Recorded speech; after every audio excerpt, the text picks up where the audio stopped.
Olá, boa noite. Sejam todos muito bem-vindos, muito bem-vindas a mais um de Lyon para Lyon. Meu nome é Fernanda Lloyd, eu sou jornalista voluntária do Instituto Reconvexo e hoje eu converso com Jonas Rodrigues Júnior, ele que é de Fortaleza, afetado Lyon desde 2009. Mas antes disso, eu peço a todos que curtam o nosso vídeo, os nossos vídeos, se inscrevam no nosso canal, quem ainda não for inscrito, e visitem as redes sociais do Instituto também. O site é www.ireconvexo.com.br e o Instagram é @Instituto Reconvexo. Bom, agora a gente pode ir para o nosso papo. Jonas, boa noite. Eu agradeço, em nome do Instituto Reconvexo, você ter aceitado o nosso convite para esse bate-papo e compartilhar um pouco da sua história. Boa noite, Fernando. Estou aqui para ser sem ressalvas, pode perguntar. Que bom. Bom, vamos começar então. Você foi afetado, Lyon, muito novo, aos 14 anos. Como é que foi para você os primeiros sintomas e o processo do diagnóstico? Quando eu tinha meus 14 anos, aí eu usava óculos, mas era questão de poucos graus, né? Então, com o tempo foi ficando agravando. Na escola eu já tive dificuldade da lousa e fui aos poucos piorando, né? E aí quando chegou ao ponto de eu não conseguir nem conseguir enxergar o caderno do vizinho, aí não, tem alguma coisa de errado. Aí contei pra minha mãe, ó, não tô enxergando muito legal, preciso ir no oftalmologista.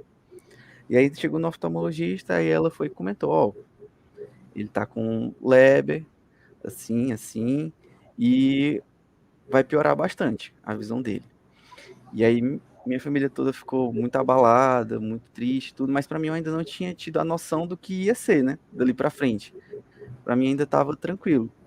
Até eu começar o meu processo de adaptação, que foi, eu parei de estudar um ano por conta disso, para poder me readaptar, e aí depois eu fui estudar no Instituto dos Cegos, que aí lá eu tive todo o ensinamento de adaptação, o que que eu precisava, como é que eu enxergava melhor, como eu utilizava bem a minha visão, a, a porcentagem que eu tenho hoje, como eu aproveitar o máximo possível, essas coisas.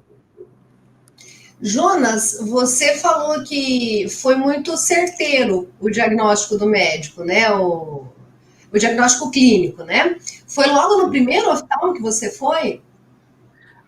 Na verdade, a primeira oftalmo que eu fui, ela disse que era Leber, só que ela foi e comentou isso e foi um baque para minha família e todo mundo ficou, não, a gente precisa de umas outras opiniões a respeito do assunto. Fui em vários médicos, passei meses de tratamento, de doenças até que nem era o meu diagnóstico, e aí ficou um diagnóstico aberto, incerto ainda. Até que meu irmão mais novo, Arthur, com a mesma idade, desenvolveu. E aí, quando ele desenvolveu, não tinha mais para onde correr. Era Leber e é genético, né? E aí, então, foi que a gente fechou o diagnóstico. Depois de mais ou menos uns 10 anos depois, eu com a deficiência, 9, 10 anos depois, foi que fechou o diagnóstico pelo fato do meu irmão desenvolver a mesma doença na mesma idade. Ah, entendi. E durante esses 9, 10 anos, você foi buscando todas essas adaptações que você comentou, né? Tanto na vida quanto para estudar. O que Sim. foi mais difícil? Assim, o, quando aconteceu com meus 14 anos, foi tipo tudo muita surpresa, né? Então, para a escola foi uma readaptação, para eu voltar a fazer as provas foi uma readaptação, tudo foi reaprendendo novamente. É como se fosse reaprender a enxergar de novo, né? Com a minha limitação, mas de acordo com o que eu alcançava. E aí na escola foi, como eu estudei no Instituto dos Cegos, foi tudo muito bem adaptável para mim. Mas aí depois eu tive que aprender a lidar com as pessoas que nunca tinham visto um deficiente visual, os professores que tiveram que lidar comigo e nunca tiveram a experiência de ensinar um deficiente visual. Então, todas essas pequenas barreiras foram um novo ensinamento para mim e para as pessoas que estavam acompanhando. Tipo, às vezes, as pessoas que convivem comigo aprendem mais comigo do que eu com elas, pelo fato de nunca ter tido contato com uma pessoa com deficiência. E uma coisa que eu percebo muito é pelo fato de que a gente enxerga, mas não enxerga.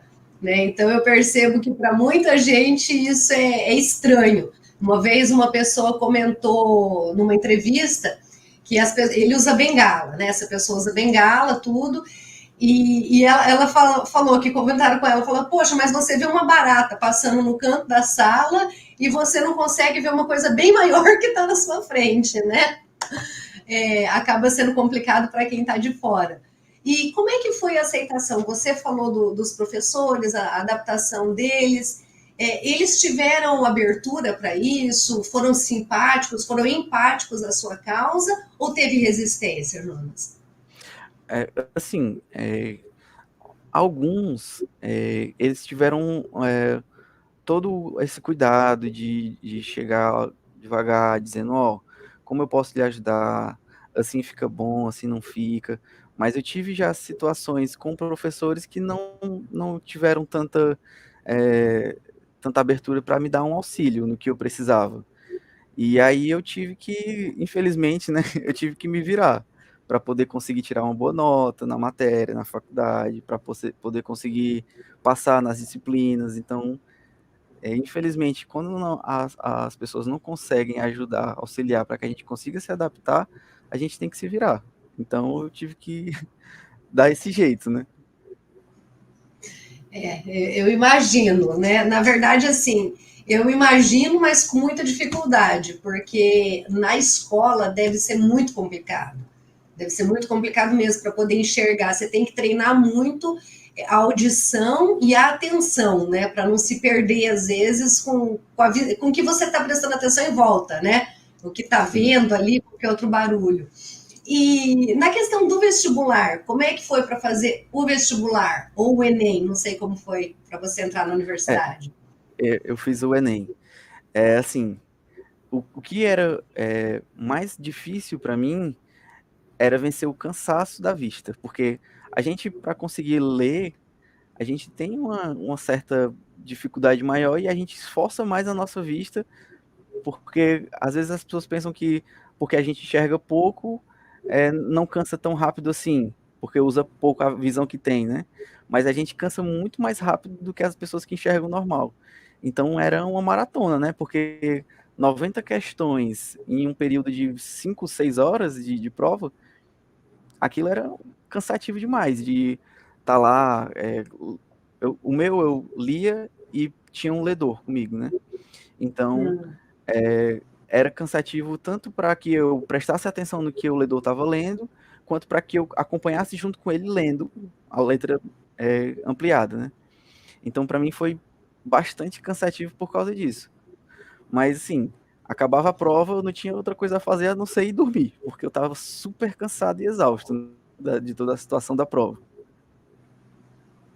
E quando você entrou na faculdade, né, você encontrou pela sua idade e pelo próprio ambiente universitário mesmo, né? Você encontrou mais facilidade do que na escola ou menos? Assim, na época da escola, é um período bem mais difícil, porque assim, adolescente gosta de brincar, gosta de fazer bullying, gosta de todas essas coisas, né? Então era para adaptar com os colegas, né, no ensino médio foi difícil, mas para adaptar para os materiais, para os professores na faculdade foi mais complicado, porque na faculdade as pessoas, os meus colegas de classe tinham essa empatia de poder me ajudar, de poder me orientar, ó, essa matéria aqui vai cair hoje, então eles me mandavam um PDF para que eu estudasse, os professores e os colegas. E aí já no ensino médio era um pouco mais complicado porque os professores não tinham tanta essa adaptação de poder me mandar um material por PDF, porque era retirado do livro didático. Então já era meio que uma balança. Um pesava mais para um lado, o outro pesava mais para o outro. Entendi. Olha, eu tô abaixada aqui porque eu tô lendo um comentário. A Deise falou que você é formado, né, em ciências contábeis, recentemente passou num concurso, parabéns. Obrigado. E a Fabiola estava falando aqui da questão, depois volta o comentário aqui, ó. A Deise está colocando que você é formada em exatas. A dificuldade maior que encontramos é justamente professora ensinar tais matérias. Como que estudou? Saiu devagar, mas saiu. Pois Aham. é, como que você estudou? Porque, assim, às vezes, exatas já é difícil para a maioria das pessoas, né? Muita gente não gosta dessa área. Como é que Uhum. foi para você estudar? Eu sempre tive afinidade com matemática, né? Sempre gostei bastante. É, no período da faculdade, eu exigia muitos números grandes, que eram números compostos, fracionados, e aí eu não tinha como estar anotando um número gigante, né, para poder fazer um cálculo. Então aí eu tive, como você disse, eu tinha que trabalhar outros meios, né? Eu tive que trabalhar a memória para poder lembrar dos números que eram mais utilizados. Eu tive que trabalhar uns cálculos de cabeça. Então, para isso, eu tive que exercitar outros meios para que eu pudesse me equiparar às outras pessoas, né? Tipo, uma pessoa conseguiria fazer o cálculo numa calculadora financeira, que aí as letras da calculadora são minúsculas. E para mim não dava, eu tinha que fazer juros compostos na mão, eu tinha que saber qual era o número que eu ia usar, o número inteiro, saber tudo que tinha depois da vírgula. Então, para mim, eu tive que trabalhar muito mais a questão de um raciocínio mais rápido, a questão de uma memória. E por causa disso foi bem mais difícil, mas é difícil, mas não é impossível, né? Você trabalhou bastante, hein? Você teve que ser ninja para poder fazer.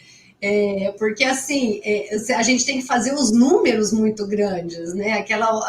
Durante a pergunta eu estava justamente pensando nisso. A gente tem que fazer os números maiores para a gente enxergar e tudo tem que ficar muito maior, né? Então, esses cálculos Uhum. grandes, o que uma pessoa normal usaria meia página, a gente usaria uma e meia, né? Parabéns, É, você desenvolveu bastante as áreas do cérebro aí que trabalham a cognição, né? De uma maneira aham, geral. sim, Jonas, exatamente. seu irmão foi afetado, né? E como é que foi a recepção da família quando ele foi afetado? Antes disso, eu só vou ler aqui um comentário da Valéria. Gente, Jonas é top. Juros compostos de memória. Arrasou, meu amigo. Foi bem Concordamos difícil. com ele. Foi bem Olha, difícil. mas bom, pode Qual falar. foi a pergunta? Qual foi a pergunta? Desculpa, Fernando. A questão do seu irmão, né? Quando o seu irmão foi afetado, o Arthur, né? Sim. Quando o Arthur foi afetado, como é que foi a recepção para a família? Então, Você, os como eu pais. já tinha passado muito tempo, né? Foram 9 anos até que o Arthur desenvolvesse. Então, aí, quando aconteceu com o Arthur, todo mundo se preocupou bastante, porque ele ia ter esse baque de novo de se readaptar, de saber como ele iria lidar com a escola, com a aceitação para ele se dar bem no dia a dia, a adaptação em casa. Tudo isso foi bem complicado dessa preocupação das pessoas, né? Só que minha mãe sempre falava pro Arthur que era assim, para que ele se espelhasse em como eu me adaptei. Tipo, dizia, ó, presta atenção como o Júnior fez para poder se adaptar em tal coisa, que aí você vai e faz da mesma maneira, porque é a mesma deficiência. O Arthur hoje ele enxerga melhor do que eu, mas para ele se adaptar também teve um processo bem difícil, doloroso, e é uma caminhada. Todos os dias o Arthur vai aprendendo também. Da mesma maneira que os 10 anos até ele desenvolver que eu passei foram barreiras que eu fui todo dia passando. Na verdade, você, de certa forma, abriu alguns caminhos, né, para ele. Sim, E os seus pais, você é filho da Deise e do Emanuel, né? meu padrasto, o Emanuel. Seu padrasto. Vocês, pela própria situação, né, a Deise e o Emanuel, eles têm o canal Leon Fortaleza, né, que tem muita Isso. informação de qualidade. Então, eu acredito que pelas próprias pesquisas que eles fizeram, já tinham um preparo muito maior para lidar com o caso do Arthur também, né? Uhum, exatamente. Quando aconteceu com o Arthur, aí, tipo, já tinha os caminhos, né, para poder seguir. Vai nesse médico, depois faz esse exame, depois esse exame, depois esse exame. Depois que fez todo esse caminho, já sabe que depois daí é só se readaptar. O caminho foi esse. Do Arthur já foi, tipo, um caminho que já sabia por onde trilhar, né? No meu, ninguém, como ninguém entendia sobre o assunto, era pouca informação, era meio que um cego no escuro. Então era essa, não sabe para onde vai, não sabe para onde vai. Quando chegou o Arthur, a gente já tinha trilhado o caminho, só foi trilhar o mesmo caminho, de chegar até um certo ponto e se readaptar. Trilhar o mesmo caminho e mais rápido, né? Bem mais rápido, a coisa foi mais assertiva, né? E Sim. mais. É mais rápido mesmo. O Emanuel está colocando aqui que no caso do Arthur, ele tem mais visão do que você por conta de ter começado a tomar o Idebenone num espaço de tempo mais curto, né? Sim, exatamente. E... O do Arthur, Pode falar. no caso, como ele, assim que aconteceu, fez todos os exames, fechou o diagnóstico e começou já o tratamento com o Idebenone, é, como ele pegou a fase aguda, ele já teve uma melhora bem mais perceptível, tanto no dia a dia, quanto para ele, como visão. Agora, quando eu descobri a possibilidade do Idebenone, já tinha se passado 10 anos, então já era uma fase crônica, que já não absorve tanto quanto o do Arthur que estava na aguda, né? Júnior, você toma a liberdade de chamar de Júnior. Tá bom. Júnior, você sentiu uma piora da visão de quando começou até hoje, com o tempo? Você sentiu que foi piorando ou ela estacionou? É, assim, existem dias que eu sinto minha visão mais cansada e eu não consigo distinguir se ela tem dado uma piora ou se é só o cansaço. Porque, como eu tinha falado, a gente cansa mais rápido a nossa visão. E eu não sei se por conta desse cansaço mais rápido, que a gente acaba exigindo bastante da nossa visão para poder se adaptar, é que eu não percebo essa tal piora. Mas eu percebo que de uns anos, sei lá, uns 7, 8 anos para cá, são mínimas as pioras, sabe? Que bom, que bom. Costumo fazer essa pergunta, até para ter um parâmetro, até por mim mesma, né? Eu fui afetada em 2019 e essa acaba sendo uma preocupação natural. Eu acho que de todos que tem Leber, de até onde isso vai chegar. Uhum. Né? A gente sempre, não sei, você se pergunta isso também? Até onde isso vai chegar? Da perda da visão? Sim, bastante. Às vezes eu fico muito preocupado com isso, né? Tipo, exercícios que melhorem minha visão, exercícios que consiga vascularizar melhor para poder chegar sangue no meu nervo óptico. Às vezes eu pesquiso bastante sobre isso também. Até a própria, eu tenho tido muita preocupação a respeito da distância da tela, né? Porque não tem como não usar celular, né? Celular, tablet, computador, faz parte. Então, sempre a tela fica assim, né? Pertinho. Então, o que eu sempre Uhum. faço? Quando tá muito assim, eu ponho a mão e abro, né? Eu falo, pelo menos um palmo do rosto ali, se eu conseguir enxergar, já tá bom, para não detonar aquele resto de visão que a gente tem, né? E como você enxerga hoje, Arthur? Arthur? Não, perdão. Falando tanto do seu irmão, aí, um Sim. sinal para ele dar entrevista também. É, é o próximo aí da entrevista.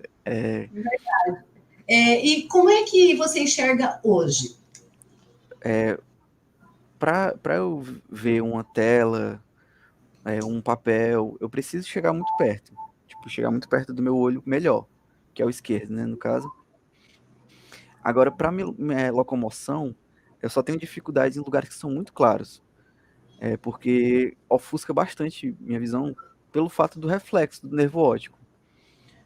E de resto, adaptado eu sou na minha mobilidade. Mas para um papel, para uma tela eu preciso de um auxílio, de alguma adaptação de software, de dessas adaptações que a gente precisa de usar no dia a dia para poder ampliar. A locomoção você faz normal, não faz uso de bengala, são os cuidados básicos mesmo que a gente que tem deficiência visual tem no dia a dia, né? Um cuidado maior quando vai se locomover.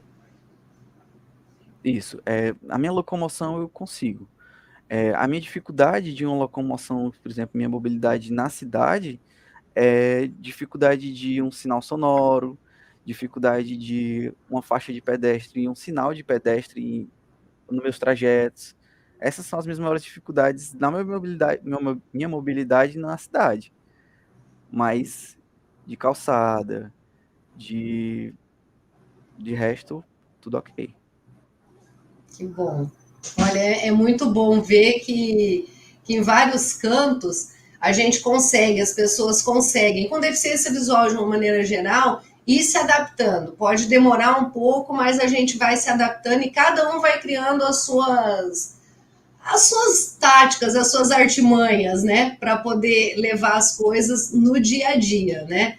O tato com o pé, né? Conforme você vai andando, percebe que tem alguma coisa, já vai tateando com o pé para ver se tem um degrau, um buraco, alguma coisa assim.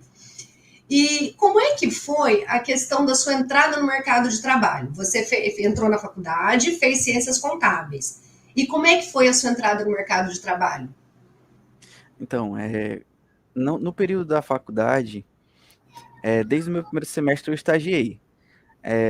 Eu estagiava na companhia, no porto daqui de Fortaleza, né? Então eu estagiei lá durante 2 anos, e quando eu saí de lá, eu quis começar a ingressar no mercado de trabalho sem ser com vínculo de estagiário. E comecei a pesquisar, existia seleções, processos seletivos que eu passava, em que eu percebi que a seleção não era para poder incluir uma pessoa com deficiência, era para selecionar a menor deficiência e completar as cotas que a empresa necessitava. Somente isso, porque existiam processos seletivos que a pessoa ligava e dizia, é, você tem como vir fazer uma prova? Aí eu dizia, ó, precisa ser ampliado para que eu consiga ver. Aí a pessoa, ampliado, mas você não consegue normal? Eu disse, não. Aí disse, infelizmente não vai dar para a gente continuar o processo seletivo. E aí isso era uma barreira grande para mim, era dar de cara com uma parede. E aí, todas as vezes que eu estagiei, que eu consegui entrar no mercado de trabalho, é porque as pessoas davam a oportunidade para que eu mostrasse realmente o meu potencial, que a deficiência não era o que me definia. O que me definia era a minha superação, do que eu conseguia me superar através da minha deficiência. E aí, graças a Deus, né, agora, final de 2021, eu passei no concurso e assumi agora, em fevereiro. Parabéns, parabéns. E nesses processos seletivos, todos eles em empresas na iniciativa privada, né? E você não, nessa abertura de oportunidade para você fazer a experiência, tinham muitas adaptações que a empresa tinha que fazer? Como é que era essa recepção para as adaptações, Jonas? Porque a gente sabe que pode ser mais ou menos, né? E a pessoa pode chiar mais ou menos. Sim, pelo fato da minha deficiência visual, as pessoas sempre imaginavam que precisava comprar uma tela maior, e às vezes o ideal é que nem seja tão grande assim uma tela para mim.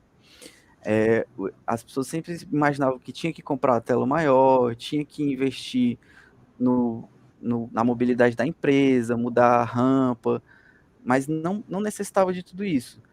Só que é esse cômodo para a empresa que ela contratasse uma pessoa que teve uma perda de massa óssea do que adaptar uma pessoa com deficiência, pelo fato de não ter que se preocupar com o que ela iria ter que buscar para poder adaptar o empregado. Então, a maioria das vezes, eu tive que aprender a me adaptar, por exemplo, em um computador sem precisar que ninguém instale nenhum software. Então, eu tive que ter essa adaptação pela minha iniciativa. Não foi tipo das empresas dizer, a gente tem essa possibilidade desse software. Não foi assim. Foi eu que tive que ir atrás de aprender, de me adaptar, de conseguir fazer com que eu ficasse equiparado a uma pessoa que não tenha deficiência, ou então que tenha uma deficiência que não seja visual. E na questão trabalhista, da legislação, né? Porque o deficiente visual, o deficiente, de uma maneira geral, ele tem 2 horas a menos na carga horária de trabalho, né? Dentre outros benefícios que eu não sei todos de cabeça, mas esse eu tenho certeza. Você tinha isso? Eles te ofereciam? Você teve que ir atrás? Como é que era? Não. Na verdade, sim, na iniciativa privada, eu não tinha a ciência que a CLT me dava essa possibilidade de que eu reduzisse minha carga horária. Então, eu trabalhava normalmente, minhas 8 horas diárias, sem nenhuma dificuldade. E agora minha carga horária já é reduzida hoje, né? Pelo fato do concurso. Mas eu não tinha noção de que as leis trabalhistas me favoreciam a esse respeito, de que eu teria 2 horas a menos. E eu nunca fui atrás de pleitear justamente por causa que eu era ignorante a respeito disso. E o que eu percebo também, você pode me dar um panorama se essa percepção sua é parecida com a minha ou é igual. Jonas, eu percebo que a gente pode, como a gente consegue fazer muita coisa com adaptações, eu percebo que a gente não vai atrás de alguns direitos, ou nem se importa em saber se tem um direito específico naquela área ou não, por fazer as coisas normalmente. Sabe que é deficiente, mas a gente consegue ficar 8 horas, consegue se localizar no estacionamento sem estar na vaga de deficiente, né? Esse, consegue arrumar trabalho mesmo com dificuldade, então não precisa. Então a gente acha que não precisa de uma aposentadoria por invalidez, de uma vaga para deficiente, de 2 horas a menos no trabalho. A gente acha que isso não é importante. Você concorda comigo nesse pensamento ou não? É, em partes, é assim, eu acho que, como eu disse, não é impossível que a gente consiga. A gente consegue 8 horas tranquilamente, tipo, eu não sabia que eu teria essa possibilidade, né? E para mim eu estava trabalhando normalmente, minhas 8 horas, sem nenhuma dificuldade, entre aspas, né? Porque a dificuldade a gente sempre vai ter pela nossa deficiência. Mas se a gente consegue, sim. Se a gente precisa de cuidados maiores do que as pessoas que não têm a deficiência, com certeza. Se existe essa possibilidade de que a gente consiga desempenhar o nosso papel como trabalhador em um período menor, para que a gente poupe até mesmo a nossa visão, eu sou a favor disso. Mas eu não sou, não concordo com o fato de que a gente não consegue passar 8 horas, que a gente não consegue se inserir no mercado de trabalho. A gente consegue. A gente faz isso sem nem ter esse auxílio que a gente às vezes até tenha e a gente não tem acesso a isso. Mas eu acho que a gente consegue, mas também precisa de auxílio de pessoas, precisa de políticas públicas para que seja investido mais em incentivo de inclusão nas empresas, precisa de uma reeducação das empresas para poder entender que, às vezes, uma adaptação é só uma tela um pouco maior, que fique mais confortável para a minha visão, que às 6 horas, essas 2 horas a menos de trabalho, iria me ajudar a ser mais produtivo, não menos produtivo. Tudo isso precisa ser educado às pessoas. Não é que a gente precise porque nós somos coitados. Não, a gente consegue. A questão é que nós precisamos de cuidados diferentes. É verdade. São esses alguns cuidados diferentes e que precisa, às vezes, serem explicados, né? Como o caso dessas 2 horas. Né? Por exemplo, quem tem Leber deve fazer os exercícios físicos para prevenir a oxidação das células do nervo óptico, também para melhorar a vascularização e tal. Não que as pessoas que não têm Leber não precisem, né? Mas para a gente é uma necessidade maior. E às vezes a gente tem que explicar isso para outra pessoa, para que a outra pessoa entenda e não fique uma questão de folga, né? A pessoa vai para casa e vai ver Netflix ou vai ficar fazendo qualquer outra coisa que não seja em benefício dela mesma, né? Eu, por exemplo, eu tive dificuldade para entender o que as vagas para deficiente iriam me ajudar. as vagas especiais, né? Eu demorei um tempo, Jonas, e depois eu entendi. Eu falei, não, para mim realmente vai ficar mais fácil, porque eu fico zanzando no estacionamento. Às vezes meu marido me deixa, eu saio, faço alguma coisa e volto. E fico zanzando ali no estacionamento. Claro que ele já sabe, as crianças já sabem, então fala mais alto, agita o braço, né? Faz alguma coisa ali para me. Mas a vaga de deficiente realmente é importante, né? Faz uma diferença, né? O bom de criança pequena, Jonas, é que eles falam alto. Então, assim, eu me sinto muito pela voz deles.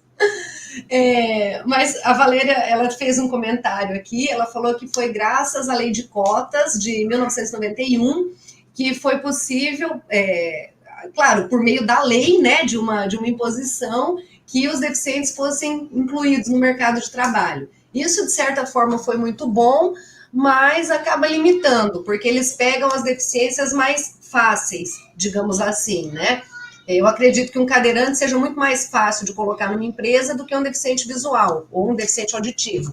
Ó, a Valéria colocou de novo aqui, ó, a criação da lei de cotas, número 8.213 de 91, passou a ser prevista a inserção de pessoas com deficiência nos ambientes de trabalho. Então, muito bem lembrado. Outra coisa também que eu acho interessante a gente lembrar e estudar é o Estatuto da Pessoa com Deficiência, né? É muito interessante quando a gente lê, você que fez concurso deve ter caído também, a gente lê e a gente se inteirar, porque tem tanta coisa que a gente tem direito que eu acho que as próprias empresas não sabem disso, né? Por exemplo, um material de concurso que você recebe, você pode pedir que ele seja mandado para você em áudio também. É um direito nosso, para que a gente possa ouvir, possa ter acesso a esse material.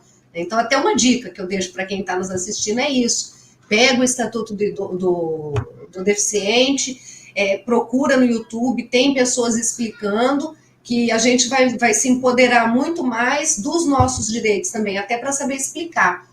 E você falou, Jonas, em políticas públicas, né?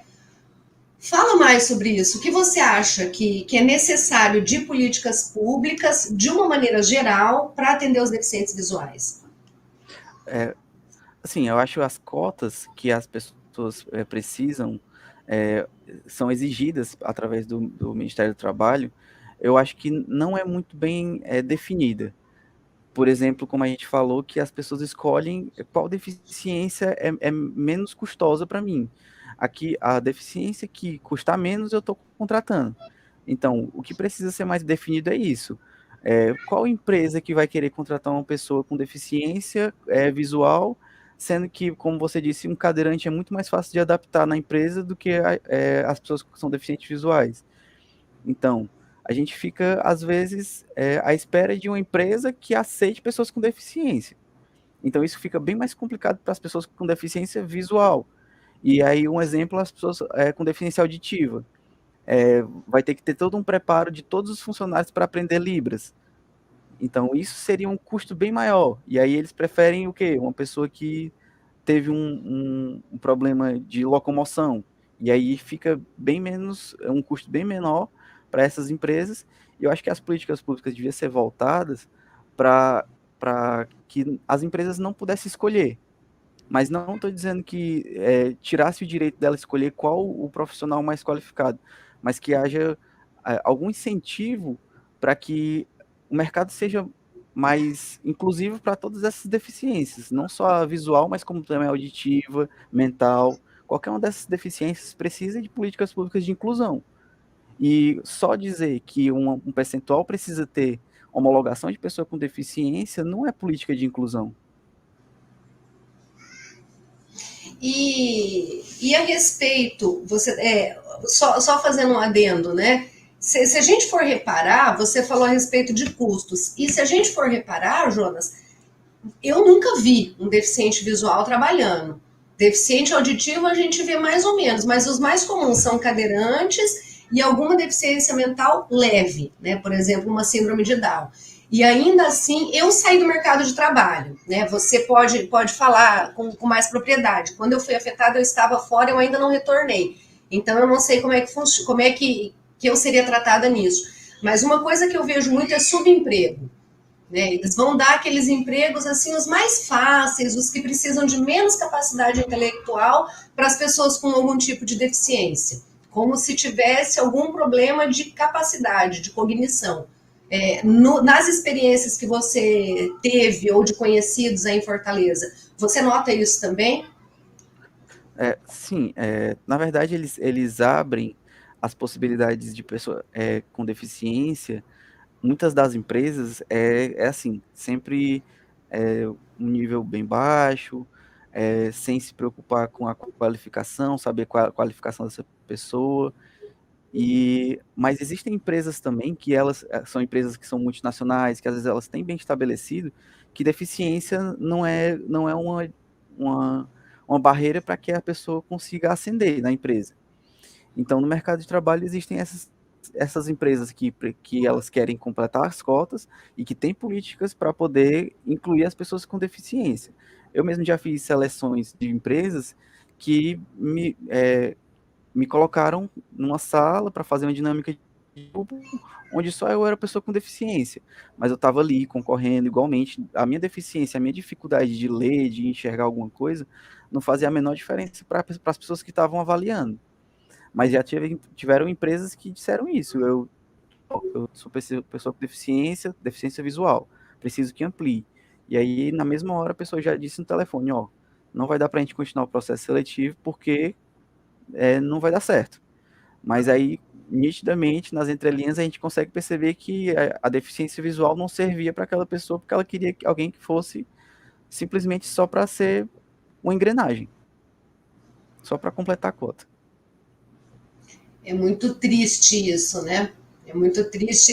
A gente já chegou a conversar aqui nos bastidores a respeito tanto daquilo que não querem colocar coisas feias, né? De certa maneira, ninguém quer pegar nada de forma pejorativa, né? Mas ninguém quer pegar uma pessoa que tem alguma paralisia, que tem uma dificuldade de locomoção que seja meio torta, né? Ou que tenha, enfim, alguma coisa que não seja tão bonita, né? Geralmente a gente pensa numa paralisia, né? É alguém que fala meio arrastado ou que fala diferente, mais lentamente, porque não é tão bonito. Por outro lado, se pega uma pessoa com uma deficiência que não dá para ver, por exemplo, um baixa visão ou um deficiente auditivo, não vai valer de nada, né? Como é que vão ver que a pessoa está incluindo, que a pessoa está colocando um deficiente? Como é que vai ficar aquele marketing na empresa, né?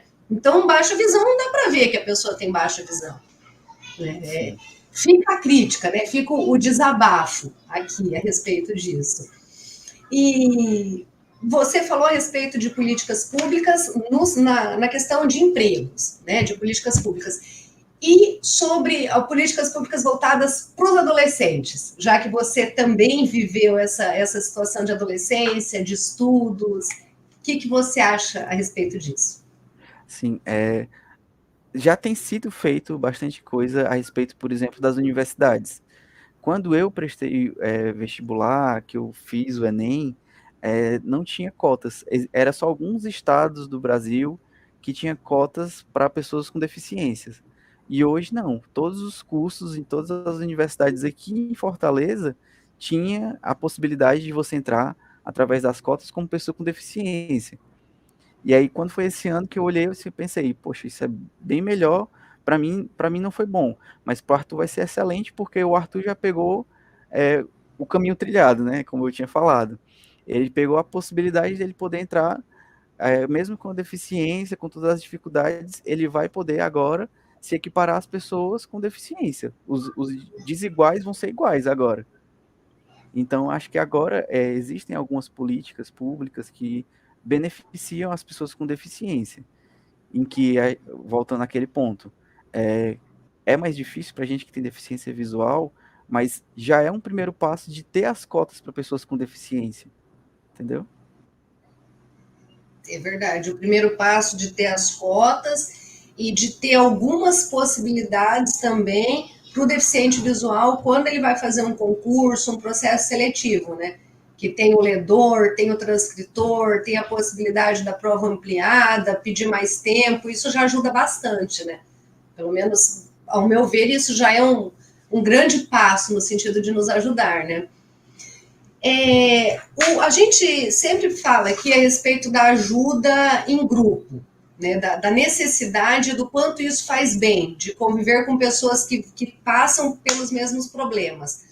Quando você passou a participar dos institutos de cego, que você falou, o Instituto de Cego de Fortaleza, como foi essa experiência?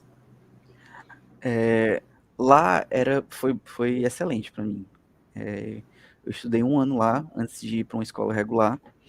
E lá era um ambiente muito aconchegante, porque os professores já eram acostumados a lidar com a situação, eles diziam como era para eu poder me dar melhor nas matérias, me incentivava, e tudo que eu precisava era ampliado lá. Então lá era o lugar que eu me sentia confortável. Foi tudo excelente de adaptação. Quando eu saí de lá, aí foi saudade de casa que eu senti, né? Tava num ambiente que era totalmente aconchegante, onde era tudo muito adaptado, todo mundo lá também tinha alguma deficiência. Existiam alunos que não tinham deficiência para poder incluir a gente a pessoas que não têm a deficiência visual. Mas, no geral, lá foi um instituto que me abraçou completamente, me senti totalmente acolhido. Foi um ambiente onde eu era normal, diante de qualquer outra deficiência, eu era uma pessoa normal. Quando eu saí de lá, eu senti saudade de casa, por quê? Porque eu tive que fazer com que o lado de fora fosse adaptado tanto quanto o de dentro, o instituto, né, que eu estou dizendo. Porque lá as pessoas já tinham o costume de entender como eu era. Quando eu saí, as pessoas de fora tiveram que aprender a entender como eu era, com a minha deficiência visual. E é uma situação muito interessante isso, das pessoas entenderem como a gente é, né? Eu acho muito interessante. E para você, você também, eu acredito que deve ter sido uma experiência interessante conviver com pessoas cegas totais, né? Como é que foi? Você também teve que entender como que é para um cego total? Sim, sim.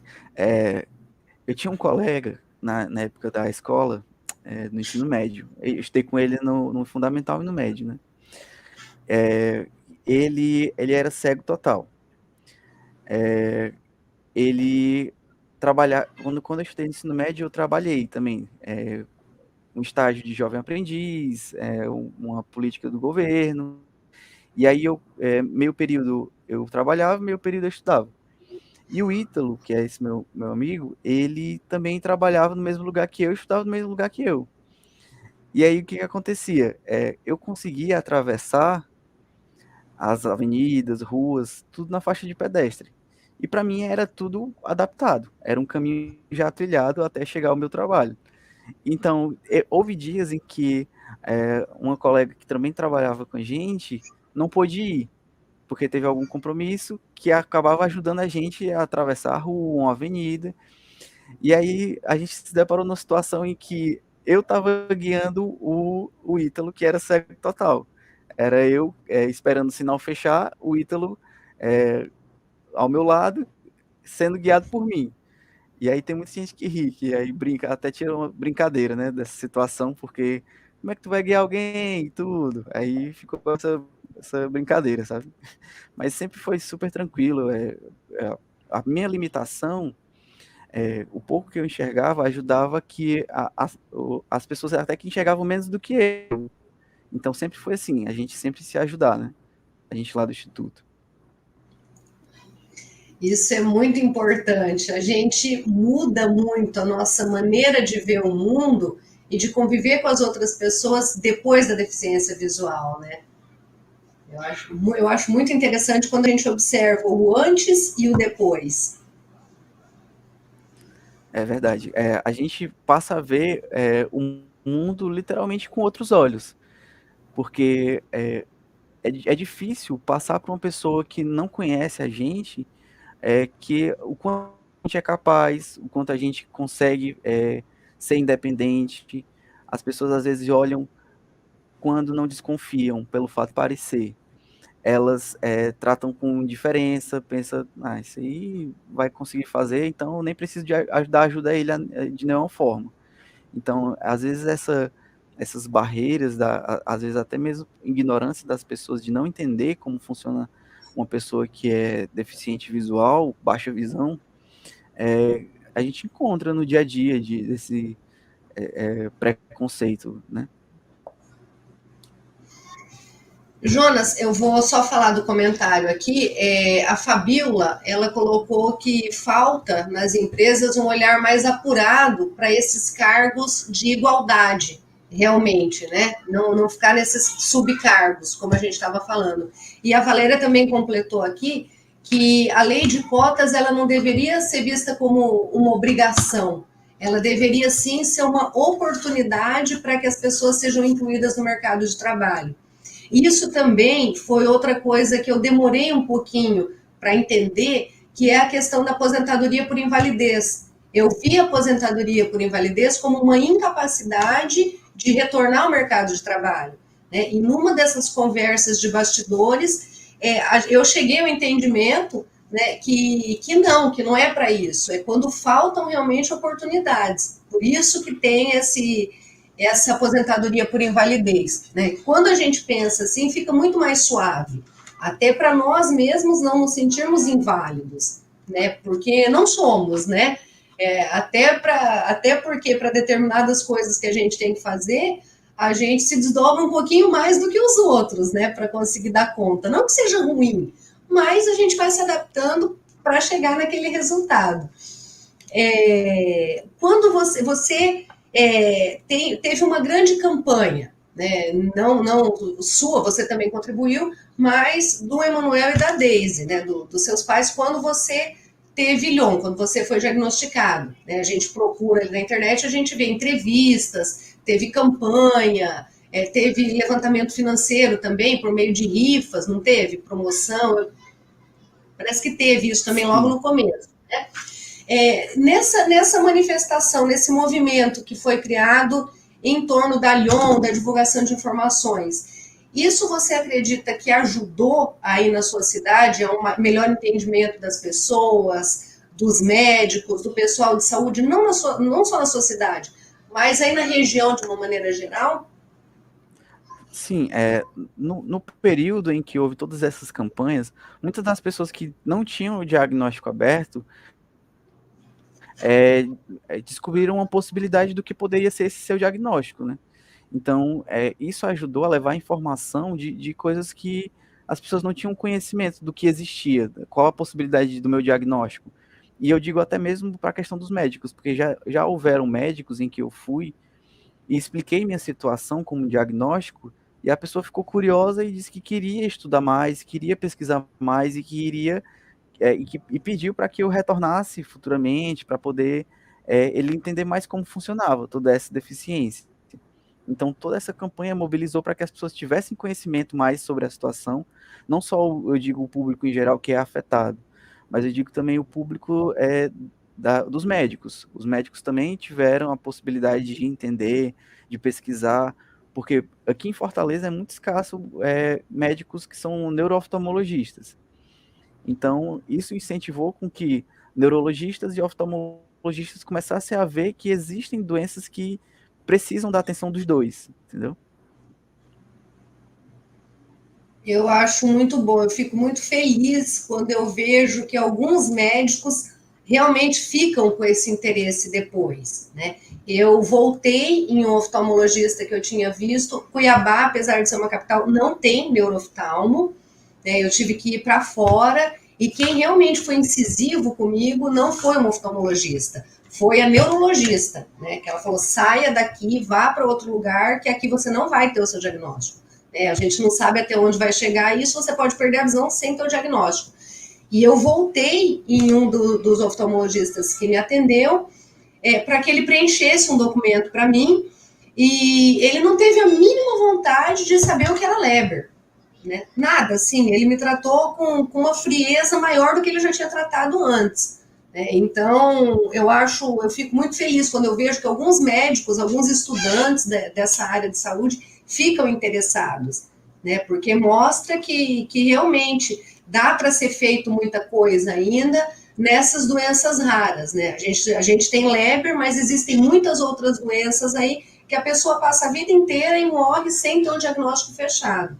E isso acarreta muitos problemas psicológicos, emocionais, né? E isso vai desencadeando uma série de problemas na vida dessa pessoa. Bom, a respeito do amparo, né, psicológico, já que a gente está falando disso, você precisou desse amparo quando você era adolescente, porque já é uma época conturbada, né?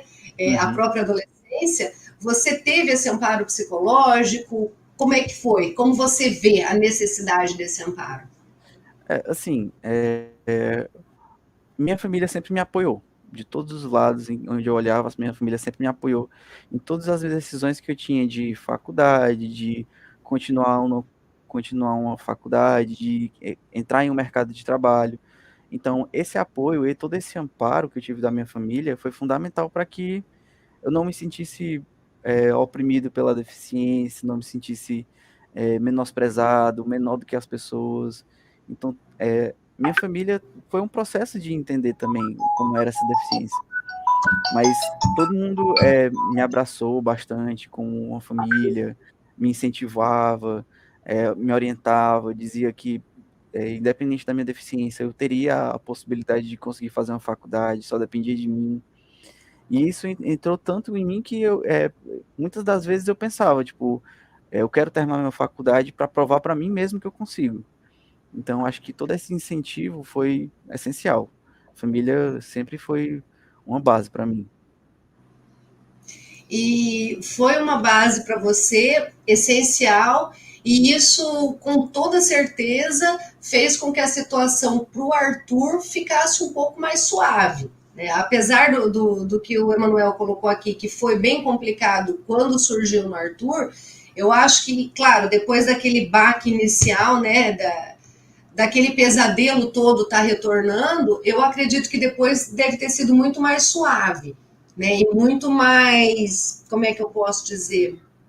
Muito mais acolhedor, de uma maneira geral. Eu acho que esse abraço todo ficou muito mais apertado, muito mais aconchegante, né? Aqui estamos todos juntos.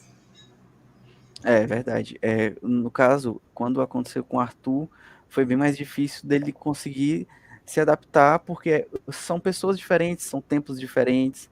Então, para uma pessoa que gostava mais de jogar um videogame, já é um baque para quando você não consegue enxergar como antes.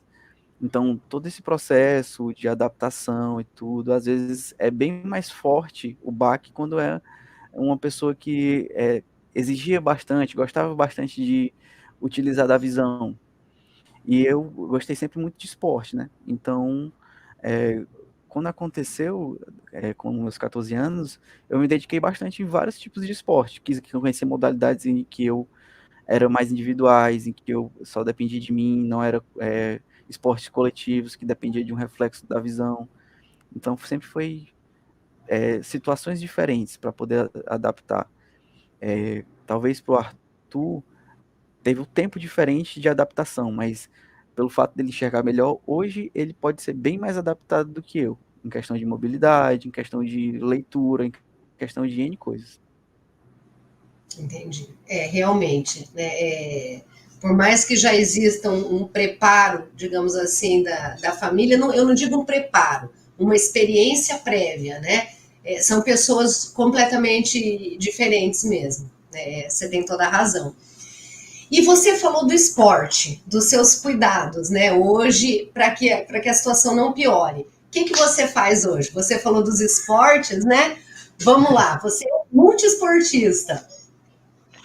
Assim, eu sempre gostei muito de. Eu buscava esportes individuais e eu sempre gostei de muitos tipos de esportes, né? Tipo, quando eu tinha os meus 14 anos, eu praticava um esporte urbano, le parkour. E aí ficou um pouquinho mais complicado, por causa que eu precisava ter uma visão mais apurada para conseguir ver os obstáculos que eu iria, então parei. E aí então eu comecei a ver outros esportes que eram esportes que não exigia tanto da visão, mas também exigia, né? Por exemplo, eu cheguei a praticar musculação. Hoje, por causa do tempo, correria, eu estou um pouquinho sedentário, eu confesso.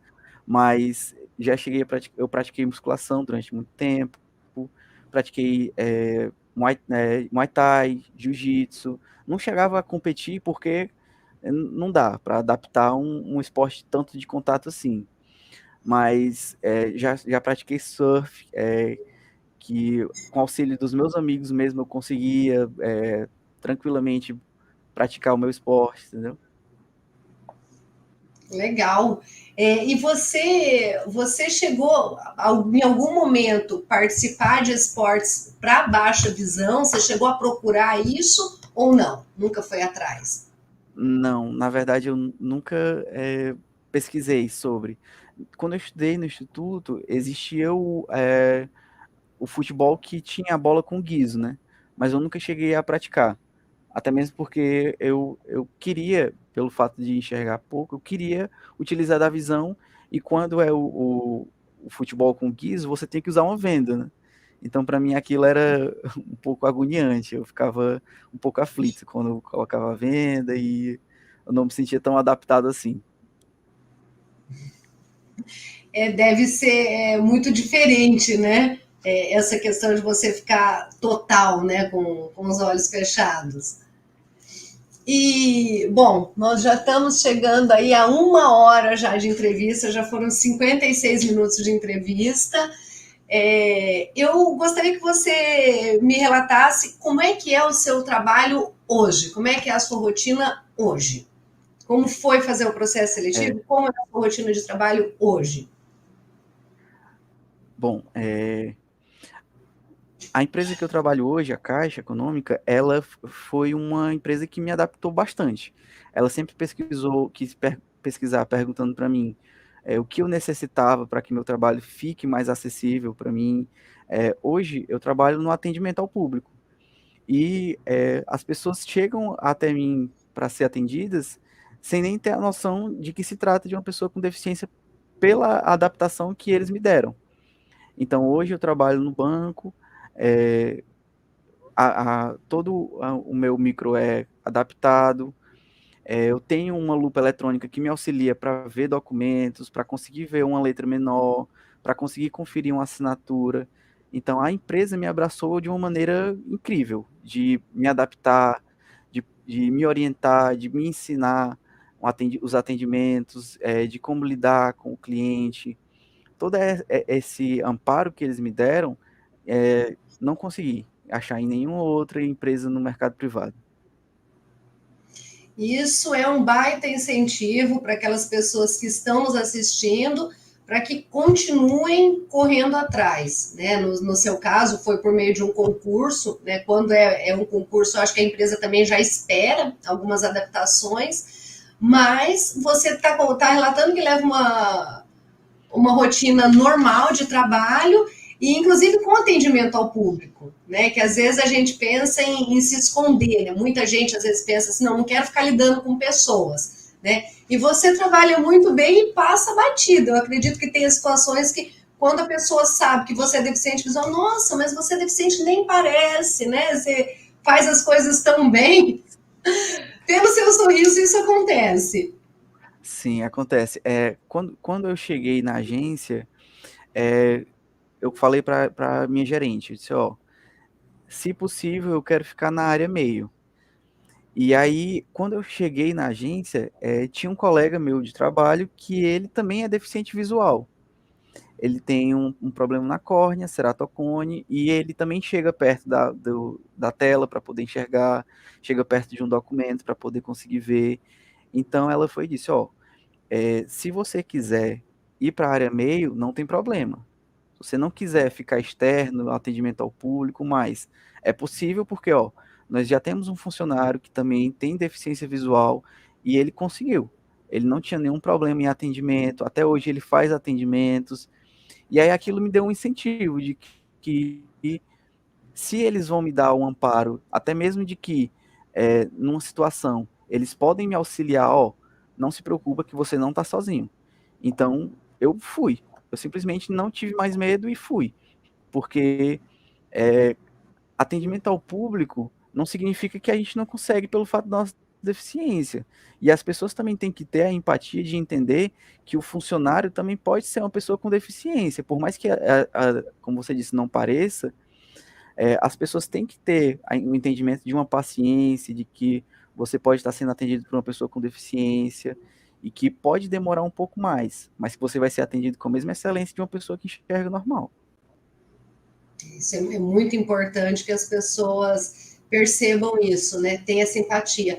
Inclusive, muitas vezes, mesmo quando a pessoa não tem deficiência, mas às vezes a pessoa não te atende de uma forma que a gente gostaria, de uma forma educada, né? Ou tão eficaz, mas a pessoa pode estar num mau dia, pode ter um outro problema por trás, né? Então, assim, é importante que a pessoa também tenha essa compreensão, né? Calma, pode ter alguma coisa por trás para a pessoa estar demorando um pouco mais, ou para a pessoa não ter reconhecido, né? É a hora que você estava falando do atendimento ao público e tal, faz o mesmo trabalho, né? Só não vai reconhecer muito bem o rosto se a pessoa voltar ali, mas o trabalho dá para fazer, né? Uhum. Eu falo isso porque, assim, quem tem Leber, quem convive com alguém que tem Leber, sabe que para a gente é muito difícil reconhecer o rosto. Né? Então, assim, às vezes a gente chega num lugar, fulano, tal, não, sou eu, você já falou comigo, né? Então, assim, é interessante. Eu não tenho problema, então eu sempre falo, é que eu não enxergo direito, então se eu perguntar de novo, você não repara, porque acontece, né? Jonas, a conversa está ótima, nós já estamos em 1 hora e 1 minuto aqui. Com certeza o pessoal está gostando. Eu agradeço todo mundo que tá participando aqui do chat, ao Alexandre também, que já apareceu por aí. Alexandre é fiel escudeiro. E você falou no ceratocone, eu vou tomar a liberdade de falar um pouquinho. O ceratocone é uma doença na córnea, né? Que a córnea ela vai entortando do formato de um cone, e isso pode levar a perdas severas na visão. Só que existe uma cirurgia que coloca o anel de Ferrara. Não sei se você conhece. Eu conheço por causa da Valéria, né? A Valéria do grupo, a Valéria que nos coloca aqui no ar, que de vez em quando aparece aqui nas nossas lives. Ela tem ceratocone, ela fez a cirurgia, e o que coloca para corrigir é o anel de Ferrara, que é em forma de ferradura, que daí coloca nessa córnea, e daí a córnea abre, impede que a córnea vá se fechando. Ó, a Valéria aqui colocou que ela tem aqui, ela voltou. Aqui, ó, eu tenho ceratocone.